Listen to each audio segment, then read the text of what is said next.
Pada cerita sebelumnya, diakhiri dengan Ghislaine yang berhasil menduduki kerajaan di Glad, serta menghabisi kekuasaan di sana menggunakan rakyatnya sendiri. Lalu, di sebuah tempat terlihat seseorang yang sedang berjudi dengan bertaruh salah satu lengannya dalam permainan tersebut. Kembali ke dalam Perdium, di mana Sang Lord mengumpulkan seluruh prajurit bayaran serta memberikan pengakuan atas jasa besar yang diberikan oleh Ghislaine dalam perang yang seharusnya mustahil untuk dimenangkan. Tapi dengan campur tangan dia, terciptalah sebuah keajaiban. Mulai hari ini, maka Sang Lord Perdium memberi gelar Baron Fenris kepada putranya, dan menyerahkan tongkat di tangannya untuk membuktikan gelar tersebut. Semua orang yang berada di tempat ini seketika menyadarinya dengan terus berteriak kepada Baron Ghislaine Fenris, yang tak lain adalah tuan mereka. Bagi Ghislaine ini adalah akhir perang yang tidak buruk. Dan sekarang dirinya, seorang baron, menunjukkan bahwa selangkah demi selangkah rencananya berhasil. Pasca pemberian gelar itu, Sang Lord mengadakan rapat tentang langkah selanjutnya, dan Ghislaine menjelaskan tentang wilayah di Diglad yang sudah mereka kuasai. Dia yakin, jika para petinggi Perdium pasti mengetahui bahwa wilayah di Diglad terbagi menjadi 5 baron, kecuali wilayah kerajaan. Dirinya berencana untuk mendirikan markasnya di tengah Baron Fenris. Dengan ini maka dia sendiri akan bertempat di posisi yang cocok untuk menangani wilayah baron lainnya jika terdapat serangan maupun mereka membutuhkan bantuan. Saat Baron Ghislaine menanyakan apakah ada pertanyaan, para petinggi Perdium merasa ini merupakan pemberitahuan, bukannya sesuatu yang harus dipertanyakan. Lalu salah satu petinggi berbisik bahwa Perdium saat ini mengalami masalah yang harus diatasi secepat mungkin. Zwalter takkan menghalangi apa yang ingin dilakukan Ghislaine di wilayah Diglad, karena sekarang dialah penguasa di sana. Hanya saja wilayah Perdium saat ini mengalami masalah finansial serius selama perang, dan jika dibiarkan maka ini akan sangat merugikan. Sang Lord menyarankan agar putranya segera menjual runestone sihir demi mendapatkan uang. Akan tetapi Ghislaine tidak bisa melakukannya, dan itu cukup mengejutkan ayahnya. Semua orang di tempat ini penasaran kenapa tuan mudanya berkata seperti itu. Ghislaine pun menjawab keraguan mereka dengan mengatakan bahwa semua runestone sihir itu sudah diledakkan di gerbang kastil utama saat perang. Beberapa saat kemudian, pasca rapat itu, terlihat Belinda yang begitu bahagia. Alasannya cukup sederhana, di mana tuan mudanya saat ini adalah seorang baron, dan Kaor tak menyangka tuan mudanya telah membuat sebuah hentakan besar, walau dia masih muda. Belinda tak memungkiri jika dulu tuan mudanya sangat mengkhawatirkan, tapi sekarang dia tumbuh dengan sangat baik, dan semua itu pasti karena didikannya. Kaor tertawa sebab menganggap didikan itulah yang membuatnya sangat gila. Ucapan itu mengganggu kesenangan Belinda hingga dia menendangnya. Di saat yang sama, adiknya datang dengan membawa seorang teman. Elena pun menjahilinya dan penasaran apakah dia harus tetap memanggilnya kakak jika sekarang dia seorang baron. Bagi Ghislaine, panggilan kakak akan jauh lebih baik sekaligus menandakan hubungan mereka. Lalu perhatian Ghislaine tertuju pada Rachel, yang tak lain adalah anak gadis Gillion. Tanpa pikir panjang, Rachel memanggil Ghislaine dengan sebutan kakak juga seperti Elena. Ghislaine pun mengingatkan agar Rachel tidak sungkan melaporkannya jika Elena membulinya. Rachel tak memungkiri, dan kadangkala Elena terlihat sangat menyeramkan. Setelah melihat Rachel, maka Ghislaine berpikiran jika Rachel sudah sembuh, dan dia hanya perlu membiasakan diri di tempat ini. Gillion membenarkan hal itu, dan semuanya berkat tuan mudanya yang sudah membantunya. Lalu Ghislaine meminta perhatian semua orang dan meminta maaf karena mengganggu mereka merayakan kemenangan ini. Alasan Ghislaine melakukan ini sebab dia ingin mengucapkan terima kasih kepada semua tentara bayaran yang mengikutinya selama perang ini yang telah menunjukkan kesetiaan mereka. Mulai saat ini dirinya adalah Baron Fenris dan akan bermarkas di Fenris bukannya di Perdium lagi. Maka dari itu, dia berpikiran untuk merekrut semua tentara bayaran yang ikut perang dengannya sebagai prajurit pribadi. Pernyataan itu membuat semua orang terkejut karena hal ini berarti menjadikan mereka prajurit resmi. Tak hanya itu, Ghislaine juga berencana melatih mereka semua menjadi kesatria yang tangguh, dan takkan ada yang berani meremehkan mereka lagi sebagai tentara bayaran rendahan. Keberanian yang mereka tunjukkan selama ini, terkhususnya pada perang terakhir, sudah cukup membuktikan kualitas serta kesetiaannya sebagai kesatria masa depan di dunia yang ingin dibentuknya. Belinda paham jika itu adalah rencana yang sangat menarik dan bagus. Tapi untuk melakukannya, maka tuan mudanya membutuhkan biaya yang sangat besar, dan Ghislaine hanya tersenyum karena untuk itulah mereka harus menghasilkan uang yang banyak. Kemudian Ghislaine menanyakan kondisi Gillion, sebab dia cukup terluka dalam perang saat menghadapi pemimpin musuh. Gillion merasa luka tersebut tidak akan menghambatnya lagi. Karena Gillion sudah mengatakan itu, maka Ghislaine ingin memberikannya sebuah perintah, di mana Gillion sebaiknya membawa yang lainnya untuk pergi ke wilayah Fenris terlebih dahulu. Gillion cukup terkejut, sebab dia menduga tuan mudanya akan pergi bersama semuanya. Tapi Ghislaine akan menyusul nantinya, sebab dirinya ingin mengunjungi sebuah tempat terlebih dahulu. Semua orang mengetahui bahwa setelah perang, keamanan publik pasti akan kacau saat ini, dan Gillion sosok yang cocok untuk mengurus hal yang ada di sana. Gillion mengerti dan akan melakukan apapun yang diperintahkan oleh tuannya, sebab dia sudah bersumpah untuk setia padanya sampai akhir hayatnya. Lalu Gillion dikejutkan saat tuan mudanya mengatakan bahwa dirinya adalah sosok yang paling dipercayainya. Maka dari itu, dia menyerahkan urusan di kerajaan Diglad, khususnya wilayah Fenris, kepadanya, dan tak ada orang yang pantas melakukannya kecuali dia. Bagi Gillion, dirinya hanyalah senjata maupun perisai untuk Ghislaine. Tapi mendengar ucapan itu, seakan tuan mudanya benar-benar menganggapnya berharga, bukan sekadar alat belaka yang hanya ada untuk digunakan. Gillion pun menunjukkan rasa hormatnya, dan dia akan memenuhi ekspektasinya tanpa membuat tuan mudanya kecewa. Sementara itu, Belinda dan Kaor akan ikut dengannya. Belinda bertanya, kemana mereka akan pergi? Ghislaine menjawab bahwa tujuannya adalah wilayah Austern di kerajaan Seiron. Di sana, ia berencana mendapatkan tangkapan besar demi menyukseskan rencana besarnya di masa depan. Saat mendengar bahwa tuannya ingin pergi ke negara lain, tepatnya di negara Austern, Kaor terkejut disebabkan kota yang ada di sana dijuluki tempat berjudi. Belinda pun begitu riang karena dia sebenarnya menyukai perjalanan ke luar negeri. Kaor pun begitu, sebab perang telah berakhir maka berpesta pasti akan menyenangkan. Hanya saja, Ghislaine tak punya waktu untuk hal itu, karena dia ingin pergi ke sana bukan untuk bersenang-senang. Sementara itu, Vanessa yang sudah mendapatkan kembali kesadarannya tampak ingin melakukan sesuatu dan meminta Alfoy mengizinkannya untuk menghisapnya. Alfoy yang sebelumnya selalu merendahkan Vanessa, kini tampak ketakutan. Jika Vanessa menyerap mana Alfoy seperti sebelumnya, maka dia mengira akan bisa mengeluarkan sihir yang hanya bisa dibayangkan olehnya sendiri. Alfoy tak menyangka setelah kedatangan Vanessa di Perdium, dia juga sudah kehilangan akal seperti Ghislaine. Vanessa menjawab, jika Ghislaine mengatakan Alfoy adalah sumber mananya. Di saat yang sama, Ghislaine datang dan menganggap mereka berdua penuh dengan semangat pasca perang. Alfoy pun menunjukkan kekesalannya sambil meminta Ghislaine melakukan sesuatu pada Vanessa karena dia sudah kehilangan akalnya dengan ingin menghabiskan mananya. Tapi Ghislaine malah mengelus kepalanya dan memuji Vanessa yang melakukan tugasnya dengan sangat baik. Meskipun ini adalah perang pertamanya, Alfoy menyela, apakah dia tak kasat mata, dan Ghislaine pun memujinya karena Alfoy telah melakukan perannya dengan baik.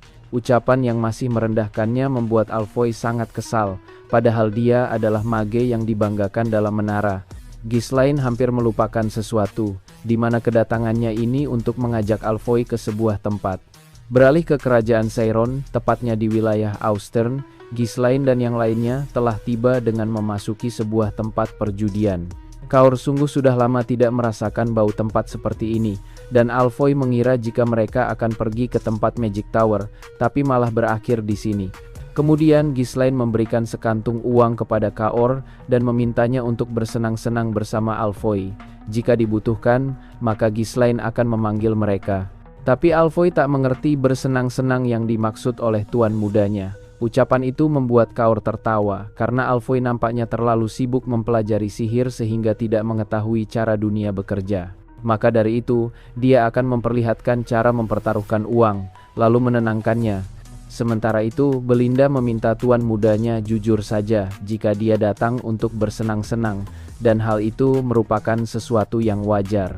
Tapi Ghislaine secara tegas menjawab, dia tidak punya waktu untuk hal seperti itu, dan kedatangannya demi mencari seseorang yang akan ditunjuk sebagai pengurus wilayah. Ditambah lagi, orang itu hidup di tempat ini dan dia harus segera menemukannya sebelum kepalanya melayang. Ucapan itu membuat Belinda sangat panik karena tak mengerti bagaimana tuan mudanya ingin menunjuk seorang penjudi sebagai pengurus wilayahnya. Untuk kesekian kalinya, Ghislaine mengingatkan bahwa Belinda tidak perlu khawatir karena dia memiliki alasan tersendiri memilihnya. Di saat yang sama, keributan terjadi, di mana seseorang menyebabkan masalah. Orang-orang tak menyangka jika seluruh kemenangan Cloud selama ini hanyalah trik untuk menipu mereka, dan dengan percaya diri menyombongkan kepintarannya. Dengan ini, maka tangan Cloud akan dipotong sebagai ganti dari kecurangan yang dilakukannya. Pria ini mengira jika Cloud telah menukar dadu dengan dadu miliknya yang memiliki berat berbeda dari yang sering digunakan. Dengan ini maka dia yakin selama ini Cloud sedang menipunya. Meski begitu, Cloud tidak mengakuinya sebab dia tidak pernah berbuat curang dalam bermain. Hanya saja orang ini malah tertawa sambil tersenyum. Jika mereka berdua tidak harus saling memahami, berdasarkan ucapan orang itu, maka Cloud yakin dirinya telah dijebak dengan hanya ingin menyingkirkannya. Tanpa pikir panjang lagi, orang ini pun melayangkan tebasannya. Targetnya adalah tangan Cloud dan akan membuatnya cacat permanen. Hanya saja, tebasan itu tidak sampai padanya. Bahkan seseorang datang menawarkan diri untuk bergabung bermain. Siapa sangka sosok itu adalah Ghislaine, dan melakukan hal ini pasti membuat pertarungan takkan terhindarkan. Pria ini pun penasaran siapa bocah yang berani mengganggunya. Tanpa ragu, Ghislaine menegaskan jika dia adalah sang Baron Fenris. Sosok ini adalah Krang, dan dia tak menyangka negara ini akan kedatangan bangsawan dari tempat lain. Tanpa berpikir panjang, kedua anak buah Krang menyerang begitu saja tanpa perintah saat mengetahui jika Ghislaine tidak berasal dari negara ini. Dilihat dari manapun, mereka takkan segan untuk menghabisinya. Tapi Ghislaine hanya berpikir biasa, karena yang diinginkannya bukanlah pertumpahan darah, namun dia tidak punya pilihan jika kedua orang itu menginginkannya. Dalam waktu singkat, Ghislaine serta Belinda bergerak hingga mereka mendapatkan kedua leher orang itu. Melihat hal itu, Krang meminta semuanya untuk berhenti, karena masalah lainnya mungkin saja datang jika diteruskan. Lalu Krang mengucapkan selamat datang kepada Ghislaine di aula judi Kraken, dan dia juga memohon agar bangsawan dari negara tetangganya sepertinya tidak membuat keributan yang lebih jauh lagi. Krang juga meminta kedua pengawalnya untuk menyarungkan pedang mereka karena telah bersikap tidak sopan kepada bangsawan dari negara lain yang seharusnya dijamu dengan baik. Belinda terlihat kesal dan sangat ingin menghabisi mereka sebab berani mencoba melukai tuan mudanya, tapi dia tak punya pilihan selain menuruti perintah Ghislaine untuk tidak bertindak lebih jauh. Kemudian Krang menanyakan kepentingan apa yang membawa orang berstatus seperti Baron ke tempat seperti ini. Dan Ghislaine menjawab jika dia hanya mencari seseorang, ditambah orang itu kebetulan berada di aula perjudian Kraken. Saat mendengar itu, Claude terkejut dan mulai berpikiran apakah orang yang dimaksud bangsawan yang menolongnya adalah dirinya sendiri. Siapa sangka dugaannya benar, dan Ghislaine segera memintanya untuk berdiri karena dia ingin bicara dengannya setelah keluar dari tempat perjudian. Di sisi lain, baik Alfoy dan Kaor sedang menikmati uang yang diberikan oleh tuan mereka. Karena Kaor bersama dengan seorang pemula yang belum pernah menginjakkan kaki di tempat perjudian, maka dia mencoba mengajari Alfoy. Hanya saja, Alfoy memiliki keberuntungan yang tak terbantahkan dengan terus memenangkan putaran permainan. Saat melihat uang yang begitu banyak di hadapannya, Alfoy tak hentinya tercengang saking takjubnya. Orang-orang yang menjadi lawannya sangat frustrasi karena mereka tak mengerti bagaimana seorang pemula bisa mengalahkan mereka dan kenapa seluruh keberuntungan tertuju padanya. Kaor tak dapat menyembunyikan rasa senangnya dan sungguh terkesan. Pria kecil yang dibawanya memiliki bakat berjudi alami. Alfoy yang melihat kemenangan ditambah dengan uang yang banyak terus terdiam tanpa mengucapkan sepatah kata pun. Dia memikirkan bagaimana bisa dirinya mendapatkan sebanyak ini dalam waktu singkat yang bahkan berkali-kali lipat dibandingkan pekerjaannya di Crimson Flame Tower yang membutuhkan kerja keras melelahkan. Dia bahkan tak pernah mengingat kapan terakhir jantungnya berdebar kencang seperti ini, seakan dia telah menemukan kebahagiaan yang tiada tara. Di saat yang sama, Kaor mulai memperhatikan keributan di meja lain, di mana tuan mudanya berada. Belinda pun menanyakan, apakah orang yang dicari oleh tuan mudanya adalah pria yang sedang ditolongnya, lalu Ghislaine membenarkannya. Saat mendengar Ghislaine membenarkannya, maka Crank meminta maaf sebab tidak bisa memberikannya karena Cloud telah melakukan kecurangan saat bermain dan harus menerima konsekuensinya atas perbuatannya.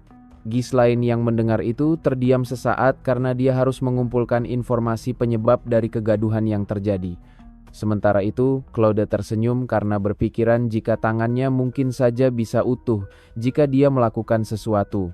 Tanpa basa-basi, Claude bersujud sambil meminta maaf atas apa yang sudah dilakukannya, di mana seluruh uang yang diberikan tuan mudanya dengan murah hati hilang atas penipuan yang menimpanya. Claude bahkan berani mengatakan jika semua dadu yang ada di aula Kraken dikelola oleh staf, dan mereka juga sudah memeriksa barang secara menyeluruh untuk mencegah penyelundupan terkait kecurangan.